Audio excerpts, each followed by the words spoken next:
In this episode, we're going to talk about running security projects in a way that actually leads to finished outcomes. Because security work often fails not due to bad technical ideas, but due to unclear scope, unrealistic schedules, unmanaged risk, and shaky stakeholder commitments.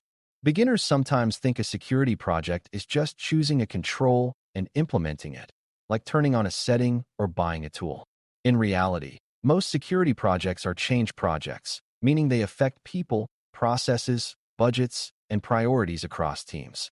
That makes them vulnerable to the same forces that derail any project: ambiguous goals, shifting requirements, competing priorities, and misunderstandings about who is responsible for what. The leadership skill is learning to run security projects with enough structure that the work stays on track, without turning it into a bureaucratic monster that nobody wants to support. The title gives us 4 anchors to build around: scope, schedule, risk, and stakeholder commitments. By the end, you should be able to explain what each anchor means in plain language and how they fit together so security projects deliver measurable value instead of becoming permanent half-finished initiatives. Scope is the first anchor because it defines what you are actually trying to accomplish, and without clear scope, a project becomes a bucket that everyone throws ideas into. Scope includes what is in the project, what is out of the project, and what a finished result looks like. Beginners often think scope is obvious, but in security, scope can be surprisingly slippery because security touches everything. For example, a project to improve access control might apply to one application, a group of applications, or the entire organization, and each choice changes the effort dramatically. Clear scope means defining the specific systems, data types, environments, or teams that will be affected. It also means defining the outcome in terms of behavior or capability, not just activity, like ensuring only approved roles can access sensitive data rather than saying implement an access solution. Another part of scope is defining assumptions, such as what existing infrastructure will be used and what dependencies must be available. When scope is clear, you can estimate effort more realistically and avoid surprise expansion. When scope is vague, the project either balloons until it collapses or shrinks until it no longer solves the original problem. Scope also matters because it shapes decision-making when pressure arrives, and pressure always arrives. In the middle of a project, someone will ask for an extra feature, a new system will be added, or a stakeholder will request a change. Without scope, there is no fair way to decide whether the request belongs in the project or should be handled separately. With scope, you can evaluate the request against the agreed boundaries and decide based on impact rather than emotion. This is not about being rigid. It is about protecting delivery. Security leaders often use the idea of minimum viable security, meaning the smallest set of changes that accomplishes the core risk reduction. That approach helps avoid turning a project into a perfect future vision that never ships. Beginners should understand that a project's first job is to finish, because an incomplete control provides limited protection and can even create new confusion.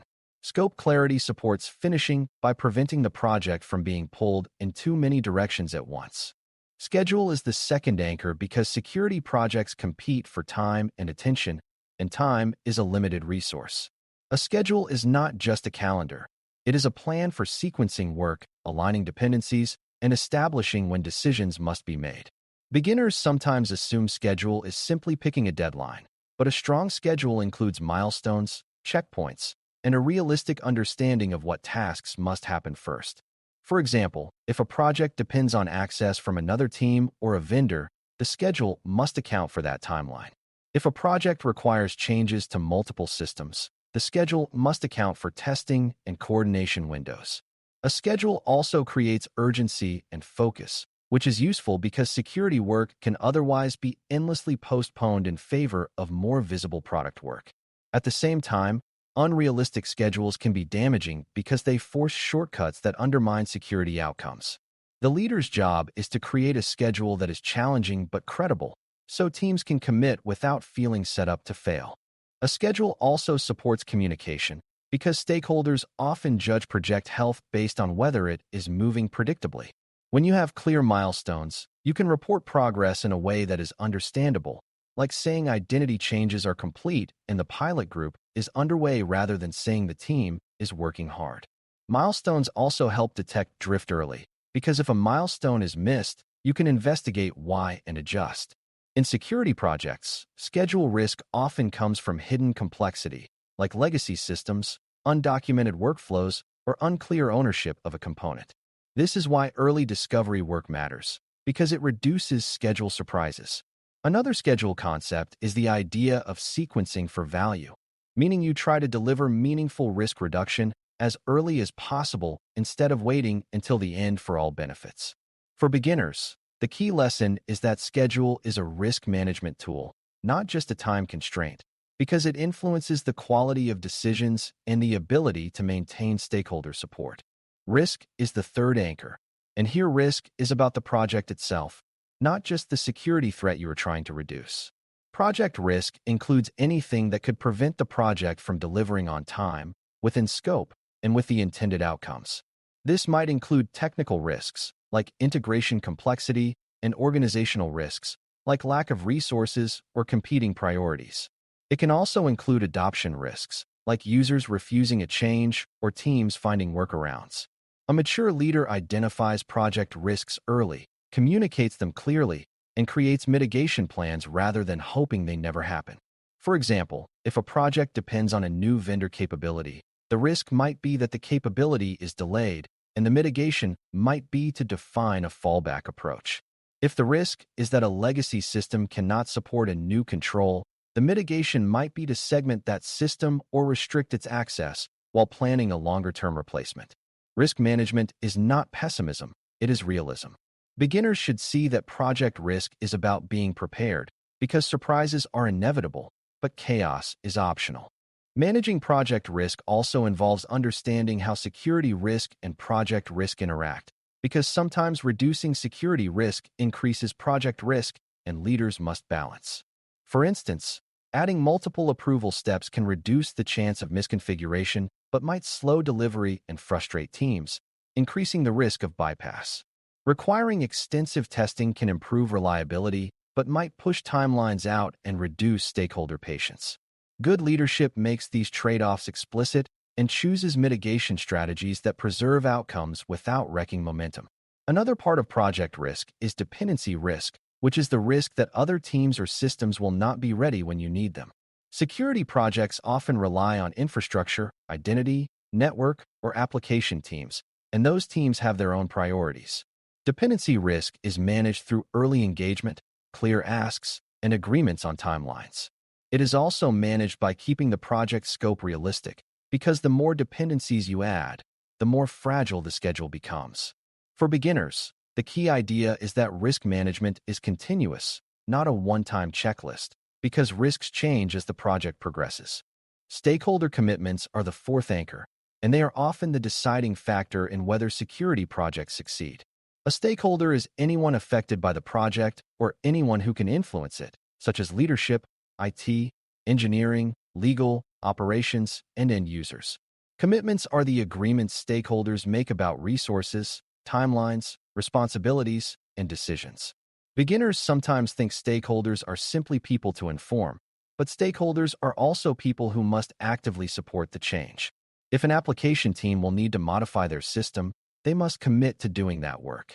If leadership must accept a policy change, they must commit to enforcing it. If support teams must handle new workflows, they must commit to learning and following them. Without explicit commitments, stakeholders may nod politely and then prioritize other work when pressure arises. A commitment is stronger when it is specific, like committing to deliver a change by a date, provide a tester, or approve a policy by a deadline. Stakeholder commitments transform security projects from security team wishes into shared organizational work. Commitments also depend on trust and clarity, because people commit more readily when they understand why the project matters and what is expected of them. This is where translating security into business impact becomes crucial. If stakeholders believe the project is just a compliance exercise, they may treat it as low priority. If they understand that it reduces a credible risk, prevents costly incidents, or supports customer trust, they are more likely to support it. Commitments also require negotiation, because stakeholders have their own goals and constraints. A security leader must listen to those constraints and adjust plans where possible, without abandoning the core outcome. This might involve phasing the rollout, limiting the initial scope, or providing support to reduce burden. Another part of commitments is decision rights, meaning who gets to decide when trade-offs are needed. If decision rights are unclear, projects stall because nobody feels authorized to choose a path. For beginners, the lesson is that projects move at the speed of decisions, and decisions require clear commitments. Putting the four anchors together helps you see why security projects often drift into frustration when even one anchor is weak. If scope is unclear, the project expands until the schedule becomes impossible and stakeholders lose patience. If schedule is unrealistic, teams cut corners, risk rises, and trust declines. If project risks are ignored, surprises derail milestones and create blame. If stakeholder commitments are vague, dependencies fail and decisions stall. A strong project approach keeps these anchors visible and regularly revisited. As the project progresses, you confirm whether scope is still valid, whether the schedule needs adjustment, whether risks have changed, and whether stakeholders are still committed. This is not endless meetings for the sake of meetings. It is how you keep a complex change effort stable. Security projects are often cross-functional, which means they require coordination rather than individual brilliance. The anchor model helps leaders coordinate in a way that is understandable to everyone involved. A beginner might ask how this differs from any other project, and the answer is that security projects often face unique adoption and perception challenges. Security changes sometimes feel like friction because they can introduce extra steps, restrict access, or require new habits. That means stakeholder commitments must include not only doing the work, but also supporting adoption after the technical change is made. A project that installs a control but does not achieve adoption is not complete because the intended risk reduction may not happen. This is why security projects often include training, communication, and support plans as part of scope, even if they are not technical tasks. Another security-specific challenge is that success often looks like nothing happened, meaning incidents were prevented, which can make it harder to keep stakeholders motivated. Clear goals and measurable outcomes help here, such as showing reductions in risky configurations or improvements in audit readiness. For beginners, the important idea is that security projects are change projects plus assurance projects, because you are not only delivering a change, you are proving it works. As we close, remember that running security projects well is a leadership skill because it turns security goals into delivered outcomes that teams can trust and maintain. Scope provides boundaries and defines what done looks like, so work stays focused and changes are evaluated fairly.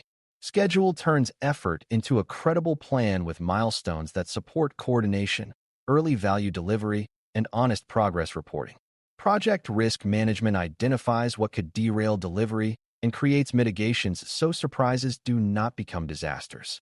Stakeholder commitments turn security work into shared responsibility, ensuring resources, decisions, and adoption support are real rather than assumed. When these anchors are managed together, security projects stop being endless initiatives and start becoming reliable deliveries that reduce real risk. That reliability builds credibility for the security function and makes future projects easier, because stakeholders learn that security work can be planned, executed, and completed without chaos. Thanks for listening. For more audio courses, daily newsletters, and more, please visit DailyCyber.News.